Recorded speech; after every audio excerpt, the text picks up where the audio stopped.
وہ مجھے اچھے نصیب کی دعائیں دینے لگے۔ سارے دن کی بھوکی خالی پیٹ لیٹی تو نیند نہ آ رہی تھی۔ بارش تھم گئی تھی۔ ٹرنک کھول کر میٹھے چنے نکالے اور مٹکے کے پانی سے پھانک لیے۔ پھر میں بھی بابا کے قریب پڑی دوسری چارپائی پر لیٹ گئی۔ جانے کس پہر نیند نے مجھے اپنی آغوش میں لے لیا۔ بستی والے اکثر بابا کو یاد دلاتے رہتے تھے کہ ریشمہ تیری اولاد نہیں ہے، اسے تو کسی میلے سے اٹھا لایا تھا، یہ وہاں کھو گئی تھی، روتی پھر رہی تھی، اس کا کوئی والی وارث نہ آیا تو وارث بن گیا۔ اور اگلے روز ان کے قافلے نے کسی دوسری منزل کی طرف کوچ کر دیا۔ پھر انہوں نے لاہور کے پاس آ کر پڑاؤ ڈالا۔ مجھے بابا کے ساتھ رہتے ہوئے 15 سال کا عرصہ ہو گیا تھا۔ انہوں نے مجھے اتنا پیار دیا کہ میں اپنوں کو بھول گئی۔ وقت گزرتا گیا، میں جوان ہو گئی۔ بابا کی بیوی اماں ہاجرہ نے مجھے گڑوی بجانا اور کافیاں گانا سکھا دیا کہ کوئی ہنر ہو جس کے ذریعے کچھ کما کر پیٹ بھر سکوں۔ میں 14ویں کا چڑھتا چاند، تیکھی آنکھیں، سیاہ اور چہرے پر معصومیت تھی، جبکہ بستی کی ساری لڑکیاں سانولے رنگ کی تھیں۔ میں ان میں شہزادی لگتی تھی۔ بستی والے میرے کانوں میں زہر بھری یادیں انڈیلتے، مگر مجھے اپنا بچپن بالکل یاد نہ آتا۔ ہوش سنبھالتے ہی بابا اور اماں کو ہی اپنا ماں باپ پایا تھا۔ بابا مداری تھے، وہ بندر اور بکرے کو لیے بستی بستی گھومتے تھے، یہی ان کی روزی کا ذریعہ تھے۔ اماں مٹی سے کھلونے بناتی، گڑیا اور گڑیا کا گھر تعمیر کرتی، جو بچوں کے علاوہ بڑی عورتوں کو بھی پسند آتے تھے۔ ایک دن اماں کو ایسا بخار چڑھا کہ پھر اس نے اترنے کا نام نہ لیا۔ وہ کمزور ہوتی جاتی تھیں، سوکھ کر کانٹا ہو گئیں اور رنگت توے کی طرح سیاہ ہونے لگی۔ بالآخر وہ اپنی آخری منزل تک جا پہنچی۔ ایک صبح سو کر اٹھے تھے تو خاموش لیٹی تھی، مگر اس جہاں میں نہیں تھی۔ وہ بڑی اچھی عورت تھیں، مجھے ماں جیسا پیار دیا، پالا پوسا۔ اکثر رات کو سوتی تو اماں کو یاد کر کے بہت روتی تھی۔ نیند میں اماں اماں پکارتی تھی۔ بعض اوقات یوں لگتا جیسے ماں اپنی نرم انگلیاں میرے بالوں میں پھیر رہی ہو۔ اماں کو فوت ہوئے ایک ماہ ہو گیا تو ایک دن میں نے گڑوی پکڑی اور باراتوں میں گانے لگی۔ جب گا رہی ہوتی لگتا دل اندر سے جل رہا ہوتا تھا۔ اصل میں گڑوی والیوں کو لوگ عزت کی نگاہ سے نہیں دیکھتے۔ عورت خواہ کسی قبیلے کی ہو یا ہائی سوسائٹی کی، وہ اپنے گھر میں ہی سجتی ہے۔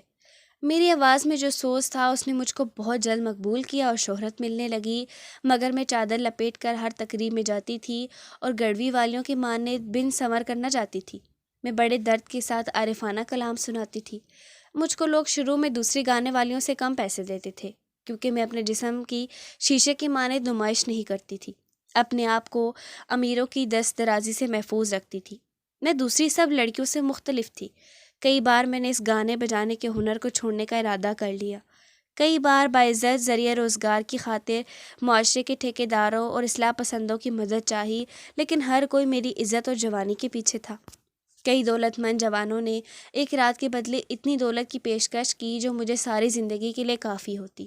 کئی بار میری پاکدامنی پر ہاتھ ڈالا گیا، مگر میں نے خود کو بچا لیا اور دولت کی خاطر یہ سستا سودا نہ کیا۔ پھر بھی میرے پاس نیک چلن کا کوئی ثبوت نہ تھا، کیونکہ میں ایک گڑوی والی تھی۔ ایک صبح آئی، سب کچھ بدل گیا۔ ہماری جھونپڑی میں سورج کی کرنوں نے ابھی اندر جھانکنے کی ہمت نہیں کی تھی کہ انقلاب آ گیا۔ ہر طرف بستی میں شور مچ گیا۔ کوئی بہت بڑی تبدیلی دروازے پر دستک دے رہی تھی، اور یہ دستک دینے والا خوبصورت گورا چٹا بڑی بڑی مونچھوں والا پولیس آفیسر تھا۔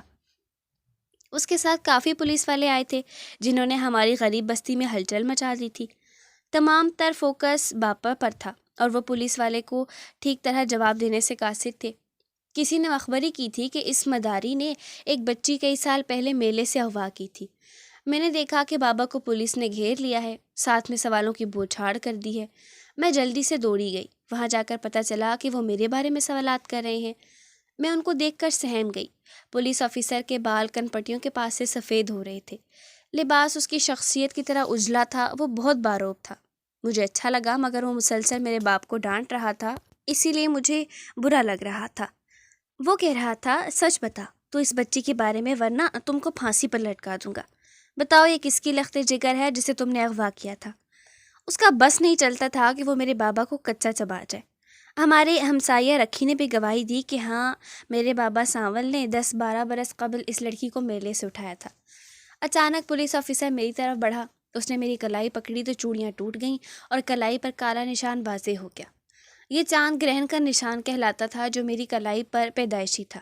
نشان دیکھتے ہی پولیس افسر کی آنکھیں بھر آئیں۔ اس نے میری بہنا کہہ کر مجھ کو اپنے سینے سے لگا لیا۔ میں اس کی وہ کھوئی ہوئی بہن تھی جس کی برسوں سے اسے تلاش تھی۔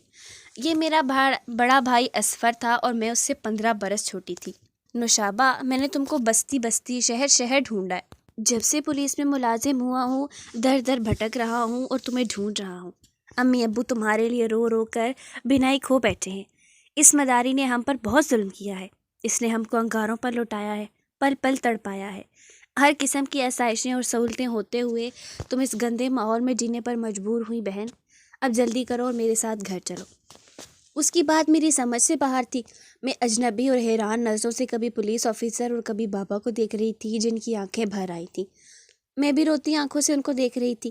پولیس آفیسر نے کئی سوال کیے لیکن مجھے اپنے ماضی کے بارے میں کچھ یاد نہ تھا۔ پچھلی زندگی کا اگر کوئی دھندلا سا خاکہ بھی میرے ذہن میں ہوتا تو میں فوراً اس میں رنگ بھر دیتی۔ بستی والوں نے بابا کی بے اولاد ہونے اور مجھے میلے سے اغوا کرنے کی تصدیق کر دی تھی۔ اب پولیس آفیسر اپنی گاڑی کا دروازہ کھولے منتظر کھڑا تھا۔ وہ مجھے ساتھ لے کر چلے۔ میں نے مڑ کر دیکھا۔ بابا غمگین نظروں سے مجھے جاتا دیکھ رہا تھا۔ تبھی میرے قدم واپس پلٹے اور میں بھاگ کر ان کی طرف گئی۔ ان کے گلے سے لگ کر سسک سسک کر رونے لگی۔ ایک طرف روشن مستقبل کا خواب تھا اور دوسری طرف میرا ماضی تھا جہاں میں ابھی تک کھڑی تھی۔ اماں کے کہے الفاظ میرے کانوں میں گونج رہے تھے۔ ریشمہ، میری پیاری بیٹی، میرے سانول یعنی بابا کا خیال رکھنا، اپنے بابا کو دکھ مت دینا۔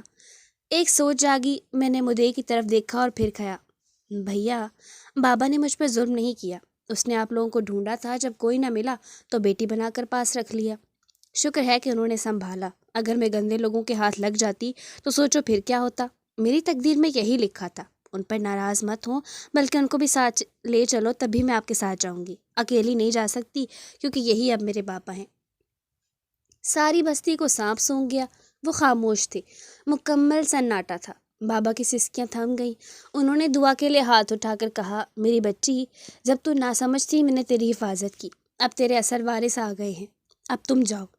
یہ کہتے کہتے وہ گرنے لگے اور پھر ان کی روح کفسر انصری سے پرواز کر گئی، کیونکہ وہ میری جدائی نہ سہ سکے تھے۔ آج میں خوشیوں میں گھری ہوں، مگر اپنے بابا کو کبھی نہیں بھول سکتی کہ وہ ایسے باپ تھے جو خوش نصیب لڑکیوں کو ملتے ہیں۔